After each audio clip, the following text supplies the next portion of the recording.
This is a video to help you through the activity on valence and the periodic table. And this is where we're going to set some of the foundational things that you will need to know to understand chemistry later on in this semester. So pay close attention and make sure you understand this information. Remember, it's a long-term investment in your semester. There are some really important pieces of information that you'll need to know to understand today's activity. We talked about before the numbers for the columns in the periodic table, or the numbers for those groups. And I told you that the A system would be especially useful to you. So make sure that you know this A system of numbering the groups in the periodic table. You should also know the numbers of the periods or the columns because that will tell you the number of the energy level or the valence shell that we'll talk about today. And you also need to know where the border between the metals and the non-metals are so that you can distinguish between the different types of ions that will form. All right, let's get started. I'd like you to take a look at the table that's in your activity. And using this table, answer the first two questions before we do anything else.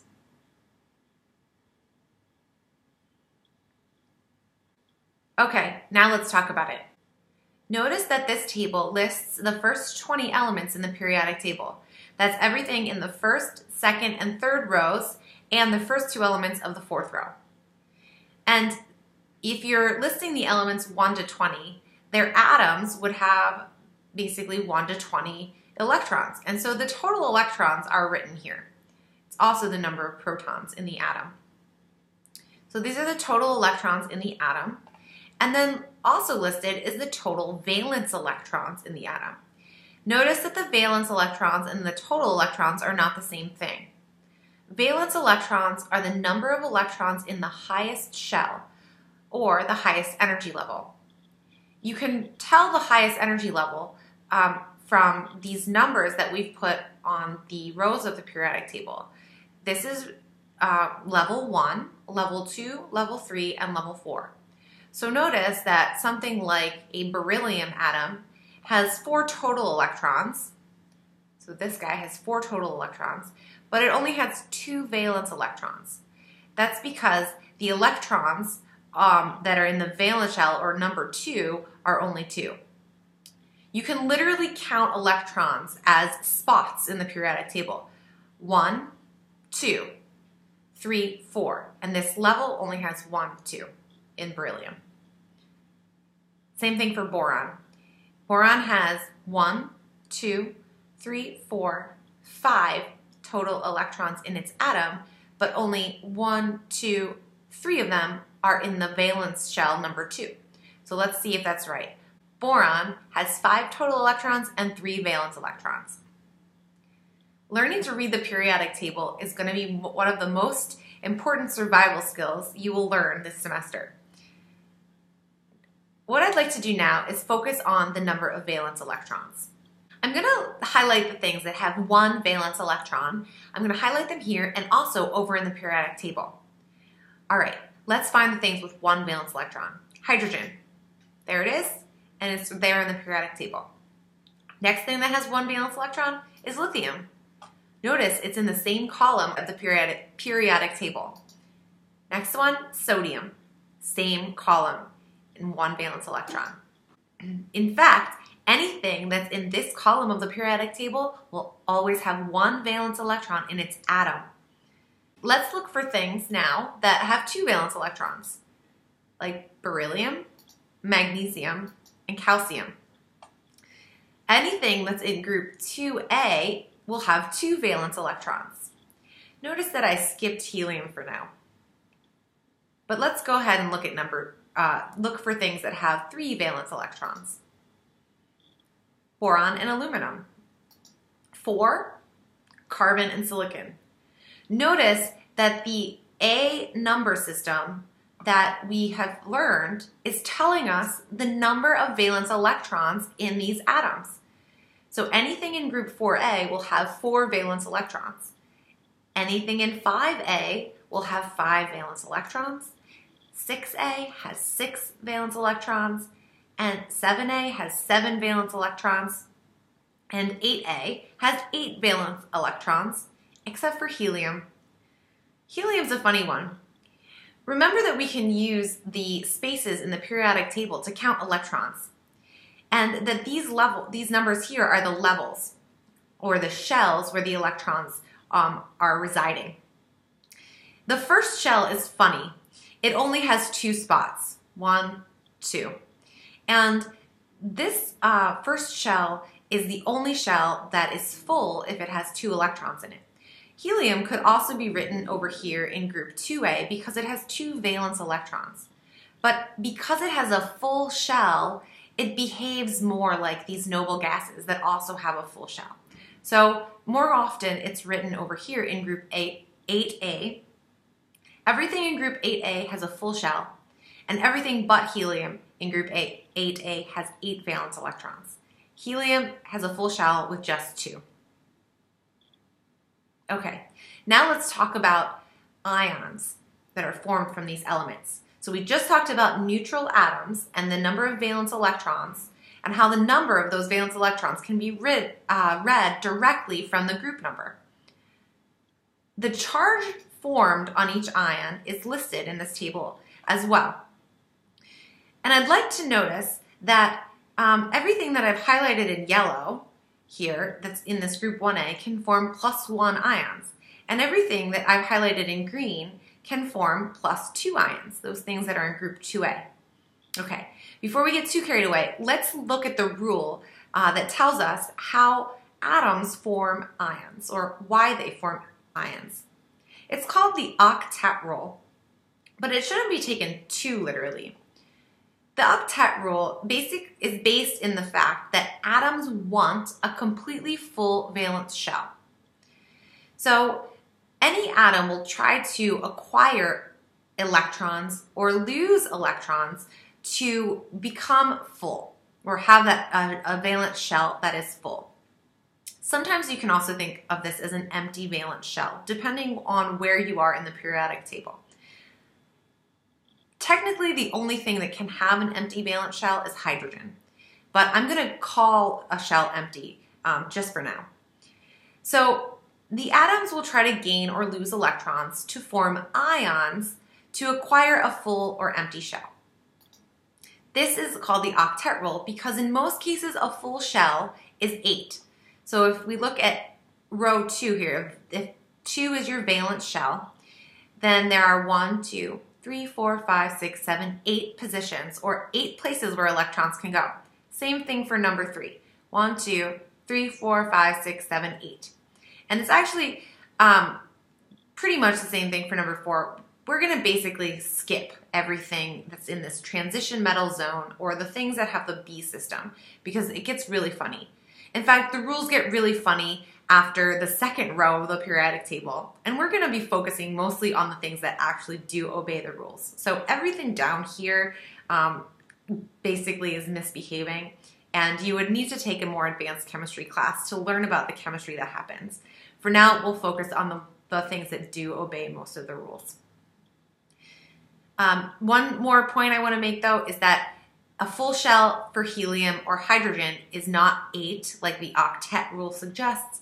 It's only 2. So you could call it the octet and the duet rule if you'd like. All right, let's see. The things that are in this column of the periodic table form +1 ions, and the things in group 2A form +2 ions. Why? Well, because if sodium wants to get a full octet or an empty octet, it's a lot easier for it to lose 1 electron than to gain 7 and become full. So sodium will lose 1 electron. And if it loses an electron, it's losing a negative charge.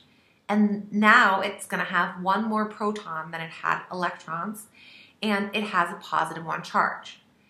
So that is a common feature of everything in this column of the periodic table. It will lose an electron to become an empty shell, and therefore, so like when potassium loses an electron, the valence shell is actually number 3. So its valence shell will become full technically, but you can kind of think of it as it's losing an electron to become empty. But once it loses that electron, number 4 is not its valence shell anymore, number 3 is, and it still has all the electrons to fill out these spots which would be 8. All right, so maybe ask yourself, the things in group 3A, what kind of ions will they form? Is it going to be easier to gain 5 electrons or lose 3 electrons? Perhaps you can see that it would be easier to lose 3 electrons, and when you lose 3 negative charges, you essentially gain a 3+ charge. So I'd like you to notice here that the things that are over here on this side of the periodic table are going to form plus ions or positively charged ions. Now let's zoom over here to the very other side of the periodic table. The things in group 8A have full valence shells already, so they don't need to do anything. They actually don't ionize. They don't gain electrons or lose electrons because they're happy the way they are. They already have a full shell. But things in group 7A could either gain an electron or lose 7 electrons. Obviously, it's easier to gain 1 electron. So they do that. They gain 1 electron, and when you gain a negatively charged electron, you end up with a -1 charge. Things in group 6A will gain 2 electrons, and so they'll have a -2 charge. It's easier to gain 2 electrons than to lose 6. Things in group 5A, they'll gain 3 electrons and become -3 ions. And the things in group 4A are a special case where, again, they don't usually ionize. If you look at where the number that's listed here, it says none. And it's because they technically could gain 4 or lose 4 electrons to become a positive or -4, but they don't usually do this because it's too hard to gain 4 electrons or lose 4 electrons, and it forms something that's too unstable to exist. So these things don't gain or lose electrons usually. They share electrons in bonds, and these are things that usually form only covalent bonds. Notice that the nonmetals here are only forming negative ions. So one thing I want you to remember is that you can read the number of valence electrons on the atom directly from the group name, and you can count the number of electrons that can be either lost to form positive ions or gained to form negative ions from those original elements. When atoms form ions, in general, metals make cations because it's easier for them to lose electrons than to gain electrons. On the other hand, nonmetals make anions, or negatively charged ions, because it's easier for them to gain a few electrons than to lose many electrons. These 2 points will be important for the rest of the discussion. Metals make positively charged cations, and nonmetals make negatively charged anions. Get used to this vocabulary. Cations are positively charged, anions are negatively charged. To help you remember, here's a little figure. Hopefully you like cats. If you can remember that cats are good, then hopefully you can remember that cations are positive. So good, positive, cation. Or you can remember a little kitty with positive charged eyes. On the other hand, hopefully you don't like onions, and you know that onions are bad. Onions kind of look like anion, anion, and if onions are bad, then you can remember that an anion is a negative. Before we move on, I'd like you to pause the video here and complete the questions on the second page of your activity. It's a good idea to check your work against the answer key at this point to make sure that you answer the questions correctly before we go on. Okay. Now let's talk about how compounds form. When you have a cation, which has lost an electron and become positive, and an anion that's gained an electron and has become negative, these things are attracted to each other, just like magnets are attracted to each other. The north and the south pole of a magnet will be attracted to each other because they're opposite, and opposites attract. Likewise, a positive ion and a negative ion are opposites, and they are attracted to one another. They will combine to form a compound which is overall neutral charge, so it doesn't have any charge. And so when a sodium and an iodide come together to form a compound, we write the formula and we leave the charge out of the formula. So we'd write it like that.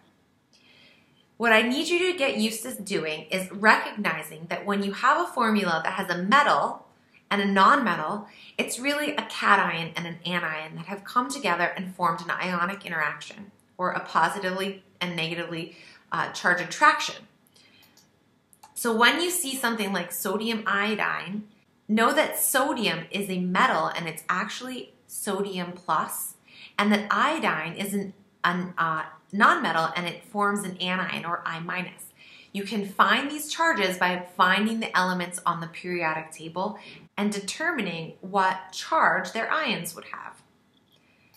Remember, metals make cations and non-metals make anions. Let's talk about naming compounds. And I want to point out here that I'm talking about ionic compounds. In the next activity, we're going to talk about the rules for naming covalent compounds. And the rules are different for ionic and covalent compounds. So make sure you understand that now we're talking about the rules for naming ionic compounds when we combine two ions, a positive and a negative ion. Most of the time, you recognize these things as a metal and a nonmetal, or a cation plus an anion. I've color-coded my table here to put all of the metals, or the things that form cations, in blue, and all of the nonmetals, or the things that form anions, in pink. When you see a formula, you'll want to know how to name it. And it's very simple to name ionic compounds. The first thing you do is write the word of the cation. Notice that the cation is written first in the formula, and the anion is written second. The same thing is true of the name. All of the cations, or the metals, are written first in the name. And this is the way you should do it. You simply write the name of the element if it's an elemental ion. And the second thing you do is you want to write the name of the anion. So the anion is always written last.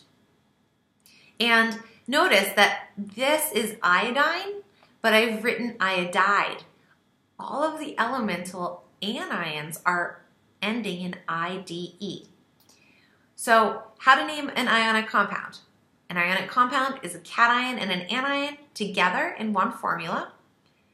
And elemental anions get the IDE ending. So first you just write the name of the cation, and then you write the name of the anion with the IDE ending. The only other thing you have to remember is that when you have a cation that's a transition metal, here's copper, iron, and iron. So those transition metals are the things that are in the middle of the periodic table, or they're the things that have the B numbering system. Those are elements for which you cannot just read the charge off the periodic table. So we just talked about the rules for reading the charge of ions off the periodic table for the A columns, the ones that were 1A, 2A, 3A, 4A, 5A, etc. But we didn't talk about the B numbers, and we didn't on purpose because you can't just read them off the periodic table. So when you have something that's a transition metal, you must write the Roman numerals to indicate the charge. So that's an important part. Transition metals always get Roman numerals. So don't forget to write those Roman numerals if you have a transition metal. We'll talk a little bit about that in a minute. But first, let's talk about how to make a name into a formula now that we know how to make a formula into a name. So how to write formulas. If I gave you this name, sodium iodide, what you would do is you'd find sodium on the periodic table and you'd write its charge. So you write Na plus 1, and then you'd find iodine on the periodic table and you'd write the charge of its ion, iodine 1 minus. And then to write its formula, you just write the cation first and then the anion, and you basically crisscross the absolute value of the charge as a subscript on the other thing. So I need 1 sodium, and this little 1 came from up here, and 1 iodine, and this little 1 came from up there. You don't ever have to write 1s in the formula, so I can just drop the 1s. And hopefully this conceptually makes sense because two ions will come together to make a formula which makes a neutral compound. So if I have a +1 sodium and a -1 iodine, I just need 1 sodium and 1 iodine to make a neutral formula. Let's look at another example. Potassium sulfide. Here are the steps you want to follow. Find the charges of the ions from the periodic table, write the cation and then the anion with its charge, and then crisscross the charges as subscripts in the formula. Why don't you pause the video and try it with this one, and then we'll go over it together. Okay, so potassium is in group 1A of the periodic table, and it has a +1 charge on its ion. It's a metal. Sulfide is just the ion of sulfur. I know it's an ion because it has the IDE ending, and it's a nonmetal with a negative charge. Sulfur is in group 6A of the periodic table, and it makes a -2 charged ion. So I'd write that next. So now I've written the cation and then the anion with its charge. Now I simply just write the formula by crisscrossing the charges. So potassium gets the subscript 2 from the sulfur, and sulfur gets the subscript 1 from the potassium. So I get rid of the 1, and that's my formula. Hopefully this conceptually makes sense to you. If I have a -2 ion, I'm going to need 2 of the +1 ions to cancel out that charge and make a neutral compound. Here's what I mean. If I have 1 of the -2 ions, it takes 2 of the +1 ions to give me a +2 charge. When I add that +2 charge to the -2 charge from this ion, I get overall neutral or no charge. Crisscrossing the formulas allows you to do this without thinking too hard. Now let's talk about how to write names with a transition metal. Transition metals are funny because you can't read the charge off the periodic table.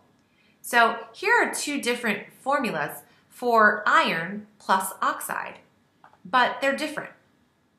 So it's not enough to just write iron oxide because I could do that for either one. And if I gave you this name, you wouldn't be able to write the formula.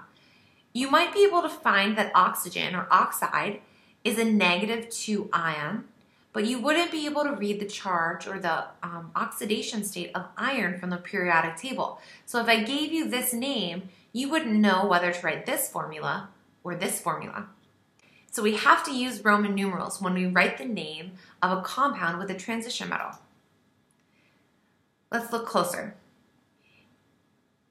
Here is the formula again. And I've color-coded these subscripts, just like I had in the previous slide. Basically, the trick to finding the charge on the iron is just to uncross the subscripts into the charges. Now, I could read from the periodic table that oxygen has a -2 charge. The 2 subscript on iron came from the fact that the oxygen has a -2 charge. And therefore, I know that this 3 is a +3 on iron. So that means that iron 3+ and oxygen 2- came together, and basically I crisscrossed the subscripts to write this formula. Now try to figure out what the charge is on this iron. Remember that oxygen's charge doesn't change. It's always 2-. If you know that oxygen is 2-, then iron must be the same, because if there's one of each, then they have to have equal but opposite charges. So iron oxide, written with this formula, is actually a 2+ iron with a 2- oxygen. When you crisscross the subscripts, since they're the same, they cancel. Or basically you find the least common denominator and divide each by that number, and you would get 1 iron and 1 oxygen. So now when I write the names, I can distinguish between these 2 formulas, and this one I would write as iron 3 oxide, and this one I would write as iron 2 oxide. Now if I gave you this name, you would be able to write the correct formula, because you can find the charge of the oxide ion from the periodic table, and I've told you the charge on the iron. Same thing here. You can find the charge of the oxide from the periodic table, and I've told you the charge on iron, so you can write the correct formula. If I just told you iron oxide, you wouldn't know which one I was talking about. Okay, so don't forget to write your Roman numerals whenever you're writing a name with a transition metal. Now I'd like to talk briefly about complex ions. Complex ions are treated just like elemental ions. Elemental ions are just ions that are elements, and complex ions are just more complex ions. Here's a few of the complex ions that you should know. There's a more comprehensive list in your textbook, and you should know these. If I were you, I would put them on my cheat sheet for my exam. You'll want to know them so that you can name complex ions when you see them. Remember how we did this with elemental ions. So potassium is an element and chloride is an element. And to write the formula of this name, I would just write the potassium with its charge and the chloride with its charge, and I crisscross the charges to give the formula. You do the exact same thing with complex ions. If I was using ammonium chloride, for example, if you wanted to write the name here, you would have to recognize that ammonium is the name of a complex ion, this complex ion. And you just follow the same rules now. You write the ion with its charge, the other ion with its charge, crisscross the formulas. When you do this, put parentheses around the complex ion so you don't get confused. This whole thing would be multiplied by this number here, or the absolute value of that number, and this would go down here. Now, in this case, I just have a 1 here, and so I don't really need these parentheses when this is a 1, and I can just drop both 1s and the parentheses to write the formula. There are some more examples in your activity, so please complete the check for understanding and check your answers against the key. Next time, we'll be talking about how to name and write formulas for binary covalent compounds. See you then.